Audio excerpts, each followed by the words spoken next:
The Supreme Court looked at a case involving the Food and Drug Administration and a company that wanted to sell flavored e-cigarettes. The lower court had said the FDA was wrong to deny the company's request to sell these products, calling the agency's actions unfair and inconsistent. But the Supreme Court disagreed, saying the FDA had actually followed its own rules and guidance when it made its decision. Nine Robes uses non-partisan, everyday language to focus on the facts of what the Supreme Court is saying. Here, you'll find clear, concise summaries of every Supreme Court opinion, stripped of legalese and clickbait headlines. Each post breaks down the facts, explains the court's reasoning, and highlights the crucial details that often go unnoticed.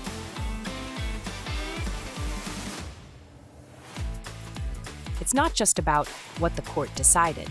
It's about why those decisions matter, to give you a deeper understanding of the cases that define our nation's legal landscape. These summaries are generated by AI. Be careful and consult reputable sources when in doubt.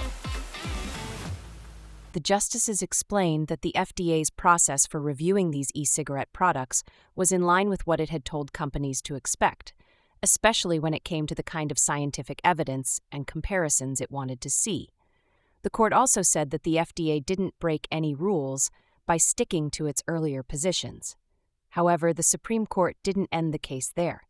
Instead, it sent the case back to the lower court to take another look at whether the FDA made a harmless mistake by not reviewing the company's marketing plans.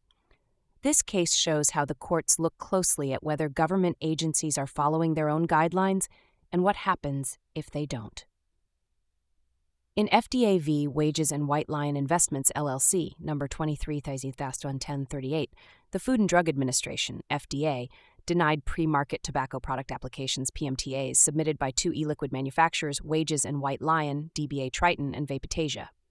Under the Tobacco Control Act of 2009, TCA, any new tobacco product, including most flavored e-liquids sold after February 15, 2007, may not be marketed absent FDA authorization, which must be granted only if the product would be appropriate for the protection of the public health.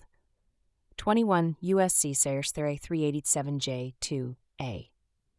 The FDA concluded the applicants had not submitted sufficient scientific evidence, including randomized controlled trials or longitudinal cohort studies, to demonstrate benefits for adult smokers that would outweigh youth initiation risks, nor did it review their marketing plan commitments, Syllabus PP 23, App 185A. The Fifth Circuit, sitting en banc, held the FDA acted arbitrarily and capriciously by applying standards different from those announced in pre-decision guidance concerning 1. Types of scientific evidence, 2. Cross-flavor comparisons, 3. Device types, and 4. Marketing plans, and it rejected the agency's harmless error defense, 90F, 4th, 357, 376-384. The Supreme Court granted certiorari to resolve conflicts among the circuits and to clarify whether the FDA's denials complied with the Administrative Procedure Act, APA, 5 U.S.C. 706-2A. Justice Alito, writing for a unanimous court, vacated the Fifth Circuit's judgment and remanded. The court first declined to decide whether the FDA was required to issue notice and comment regulations rather than guidance.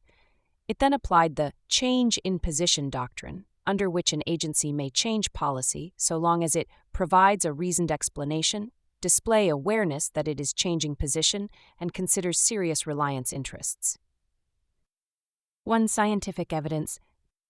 The TCA contemplates both well-controlled investigations and other valid scientific evidence.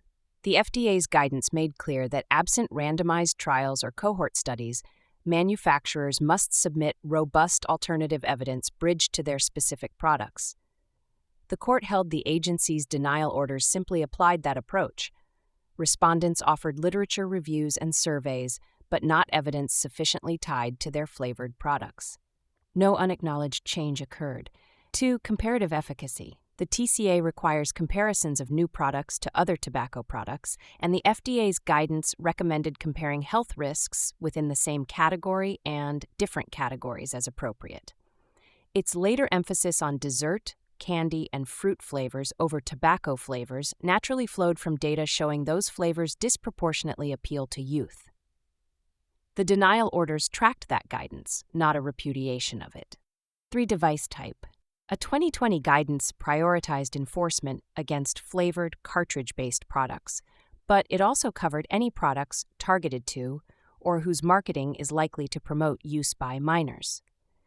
The FDA reasonably concluded youth demand shifted from disposable cartridges to other flavored devices, justifying scrutiny of all flavored products regardless of cartridge status. 4. Harmless error and marketing plans. Although the FDA admitted it did not review marketing plans, contrary to its guidance, it did not seek plenary review of that finding.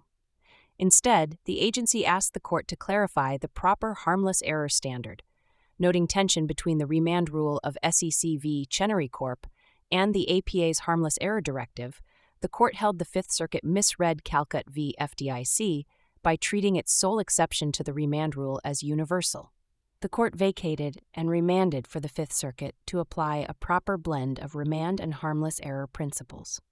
Justice Sotomayor filed a brief concurrence emphasizing that the record shows the FDA provided consistent, clear guidance on the need for rigorous product-specific evidence that benefits to adult smokers outweigh youth risks. She stressed that e-cigarette regulation under the TCA served a core public health purpose and did not support any suggestion that the FDA was unable or unwilling to say in clear and specific terms precisely what applicants would have to provide. The Family Smoking Prevention and Tobacco Control Act of 2009, TCA, brought tobacco products within the FDA's ambit for the first time while preserving the FDCA's existing pre-market approval scheme for new drugs.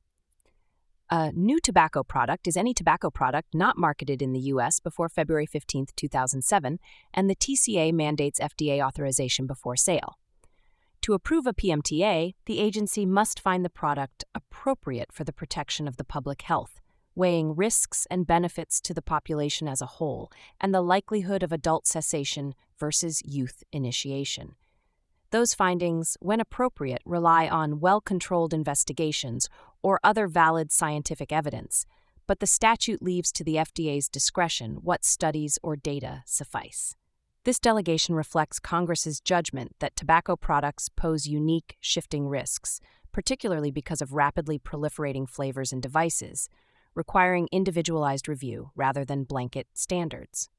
At the same time, Congress bounded the FDA's power by insisting on a public health test rather than an outright ban and by providing judicial review under 5 U.S.C. 706 via the TCA's review provision. In turn, the APA's arbitrary and capricious standard demands agency consistency, or, if it changes course, a reasoned explanation, awareness of reliance interests, and consideration of serious reliance. Finally, the remand rule of SEC v. Chenery must be harmonized with the APA's harmless error directive to permit courts to remand when an agency rested decision on an unsustainable reason, but also to excuse harmless errors that had no bearing on the outcome. Find us online at 9robes.ai. That's the number, 9robes.ai. Like and share this podcast with friends that like to be informed.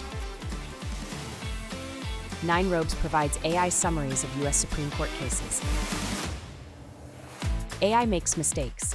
People make mistakes too. We genuinely do our best to provide you with the most accurate summaries, but our best sometimes includes errors.